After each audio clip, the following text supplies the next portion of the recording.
CEO Cannon here from Fiction Atlas Press, bringing you another indie connection. Today I'm going to be telling you about some indie books that you might enjoy if you're a fan of Hank Green's An Absolutely Remarkable Thing.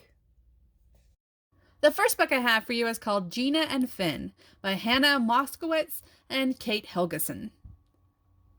Gina and Finn would have never met but for their mutual love of the popular show Up Below. Regardless of their differences, Gina is a recent high school graduate whose social life largely takes place online, while Finn is in her early 20s, job hunting and contemplating marriage with her longtime boyfriend. The two girls realize that the bond between them transcends fan fiction. When disaster strikes and Gina's world turns upside down, only Finn can save her, and that, too, comes with a price. The second book I have for you is called Miss Never by Colin Dodds.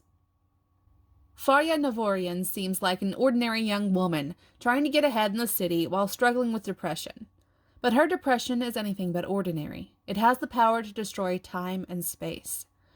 Growing up the moody daughter of a spacefaring hero of the Greater Anointed Imperial Ohioan Commonwealth, Farya annihilated most of the world and its history, leaving behind the husk-like Buckeye State. One day, at a record swap, she meets Brian, a divorced telecom CEO.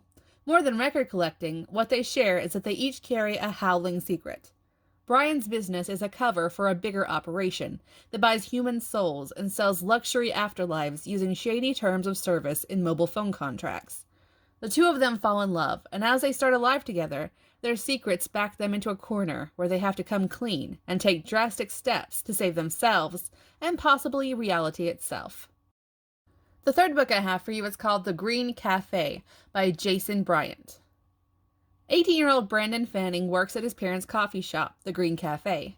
Caitlin Miller, a shy photographer, has never acted on her feelings for Brandon. Now that they're about to graduate from high school, time is running out. They are destined to live regular lives in a normal town with ordinary people. The universe has other ideas. A routine visit to the storage room in the basement of the cafe will change their lives forever. Brandon discovers a portal to another planet, a wormhole through space that sends him light years away. In an act of bravery and love, Caitlin jumps in after him.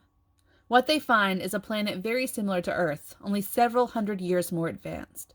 A budding romance in the shadow of relentless change. Will temptation, power, drugs, and technology bring them closer together or tear them apart?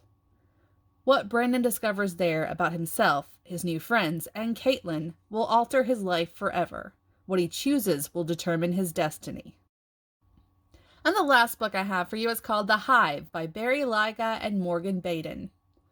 Cassie McKinney has always believed in the Hive.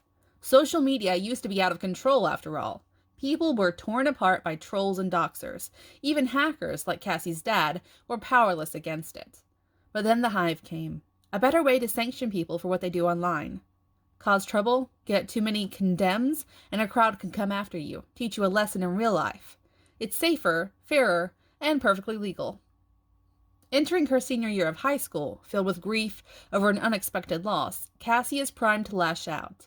Egged on by new friends, she makes an edgy joke online. Cassie doubts anyone will notice. But the Hive notices everything. And as her viral comment whips an entire country into a frenzy, the Hive demands retribution.